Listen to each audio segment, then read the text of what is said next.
Tudo na vida começa com algum tipo de planejamento. Até para você fazer uma viagem de automóvel, você precisa traçar uma estratégia, ou o caminho, ou uma modo como você pretende chegar a algum lugar ou algum resultado. Estratégia é isso, planejar como ir de um ponto A até um ponto B. E na fase de planejamento da sua viagem, você examina mapas, rotas, o estado do carro, a quantidade de combustível que tem, quantidade que vai precisar, e também as condições do tráfego, quem vai na sua frente, quem vai atrás de você, quem vem atrás de você. Ou seja, você mantém também o olho nos outros viajantes, que são seus concorrentes. Não é diferente quando você faz o planejamento de um negócio. Isto vale para qualquer profissão envolvendo apresentações em público, como palestrantes, cantores, músicos, bandas, artistas, de uma maneira geral. Você examina o seu mercado, os desejos e expectativas do público que pretende atingir, o seu poder de compra, e examina também os seus pontos fortes, os seus próprios pontos fortes e fracos, os seus recursos, sua capacidade de administração do negócio. Então você passa a identificar entre as suas competências aquelas que correspondem aos desejos e necessidades do seu mercado, para incrementar umas e descartar outras que não trarão receita alguma para você. Mesmo depois de feito um planejamento inicial, é preciso você manter depois um controle ao longo de todo o caminho para ir fazendo as correções necessárias. Palestrantes, músicos e artistas possuem algumas características que os diferenciam de outras empresas ou prestadores de serviços. Essas são atividades muito diferentes de uma indústria ou de um comércio, porque elas trazem uma característica de prestadora de serviços, mas não tanto de uma empresa prestadora de serviços, e sim de um ou mais profissionais que prestam um serviço. O seu planejamento se assemelha mais ao de um profissional liberal, por ele ser incapaz de multiplicar o seu atendimento ao público, ao menos se nós não estivermos falando aqui daqueles que vivem da venda de gravações, de áudio, de vídeo, etc. Mas para quem vive de apresentações públicas, existe um limite para a sua atividade. Você não pode estar em mais de um lugar ao mesmo tempo. Em uma indústria, você pode aumentar a produção para atender um número maior de clientes, faturar mais. No comércio, você pode contratar mais funcionários, ampliar sua loja, aumentar seu estoque, abrir filiais, aumentar assim a área de atendimento ao mercado. Mas com palestrantes, artistas e músicos, nada disso é possível, pois quando você está atendendo uma audiência, não pode atender outra. E o que limita ainda mais a sua atividade é que quando você está viajando para atender um cliente, esse tempo também está bloqueado para atender o outro cliente. Além disso, existe também o tempo gasto com preparação de material, com ensaios, o que vai obrigar talvez o profissional a precisar planejar o seu cardápio de temas ou de canções de modo a otimizar ao máximo o aproveitamento de cada criação de palestra ou de ensaio de uma música ou peça. Para isso ele evita então muitas variações no seu cardápio que exigiriam um maior tempo de preparação para isso.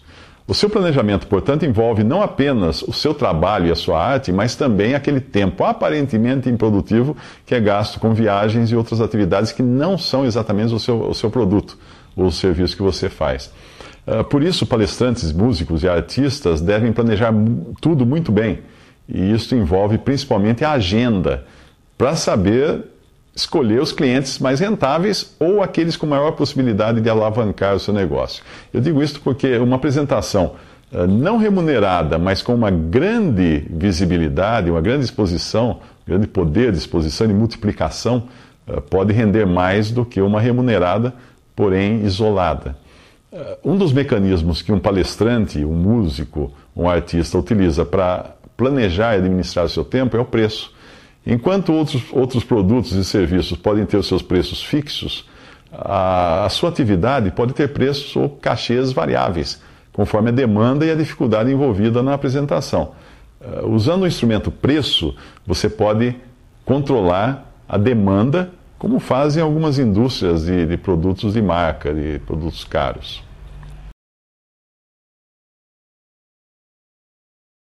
Se por um lado muitos palestrantes já têm um perfil acadêmico ou administrativo empresarial, ficando até mais fácil para ele planejar e administrar, músicos e artistas nem sempre possuem capacidades administrativas, portanto, eles devem se concentrar naquilo que eles sabem fazer bem, que é a sua arte.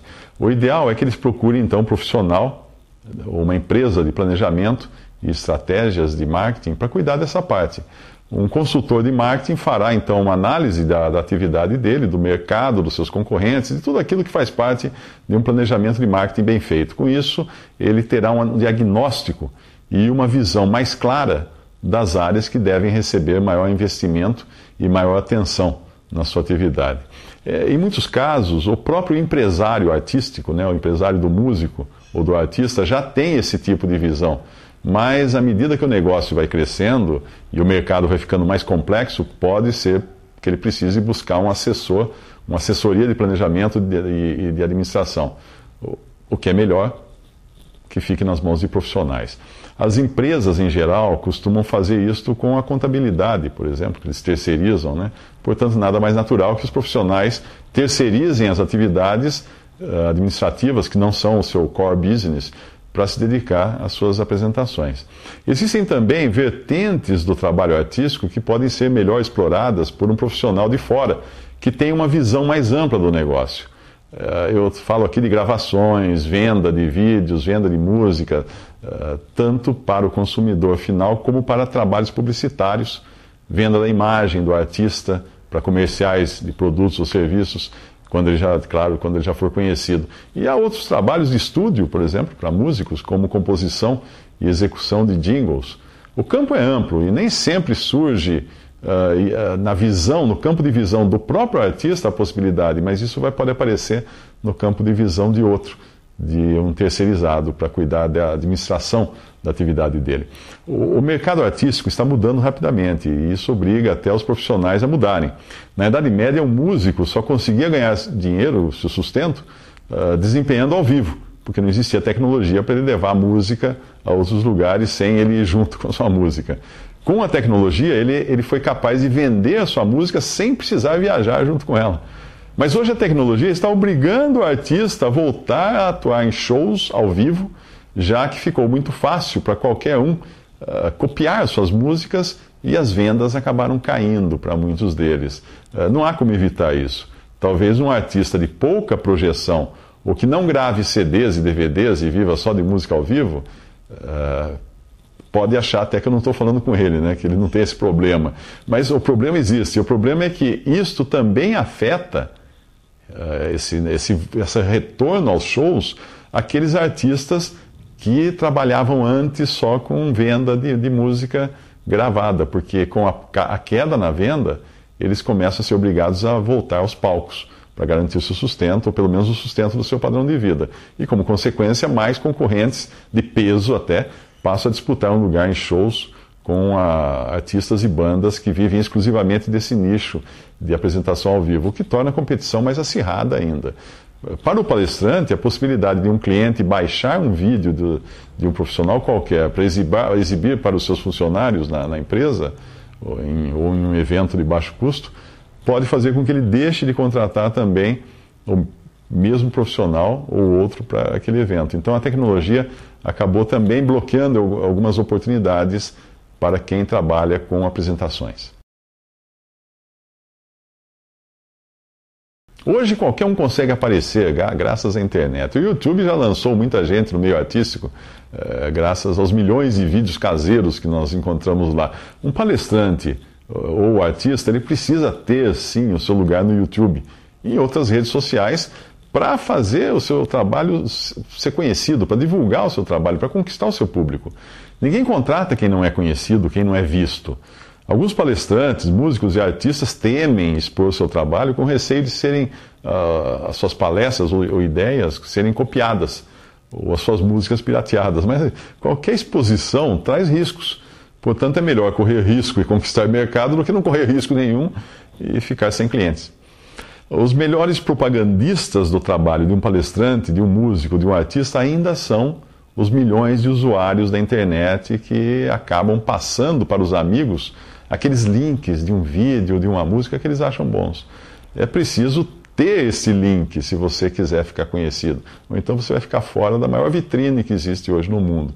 Muitos palestrantes, músicos e artistas conseguem boa parte do seu trabalho, dos seus contratos, em eventos também ligados ao ensino, como palestras para a semana de administração, bailes de formatura, palestras ou shows em faculdades ou em navios com destinos turísticos para formandos. Este público é o que mais frequenta sites de vídeo.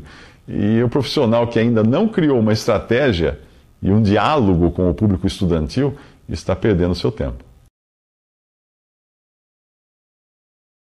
Primeiro, você precisa descobrir onde o seu público está. E para isso, o palestrante, músico ou artista deve segmentar e distribuir os seus investimentos. Porque dependendo do perfil do seu trabalho, ele pode possuir públicos diferentes, que buscam informações em lugares, em canais diferentes. Existe o consumidor final, que provavelmente estará vendo um clipe no YouTube, ou que baixou algo da internet para ouvir, né, ou copiou de um amigo. Mas existe também o cliente empresarial, o que contrata o show, além daquele que contrata quem contrata o show, e assim por diante. Esses podem não estar olhando o YouTube, mas estarem olhando veículos especializados, destinados ao público empresarial. Eles podem nem mesmo gostar do seu estilo, porque o interesse deles não é no entretenimento, o interesse deles é no negócio, enquanto eles vão ganhar com você. Por isso é preciso descobrir onde essas pessoas circulam, o que elas leem, o que elas assistem, com quem elas conversam e assim por diante. Para isso você precisa de um planejamento estratégico de marketing e também de um bom plano de comunicação e mídia. Como existem diferentes públicos, é preciso conversar também de maneira diferente com eles. O consumidor final está mais interessado no conteúdo da palestra, na música ou na peça, mas o público empresarial, as agências ou intermediários, eles estão mais interessados no dinheiro. Se por um lado eu preciso cativar o meu público final com o meu conhecimento, meu talento, meu repertório, minha voz, meu humor, meu entretenimento, minha música, ou seja lá o que for, ao meu cliente empresarial eu devo mostrar que eu sou a melhor opção para ele faturar.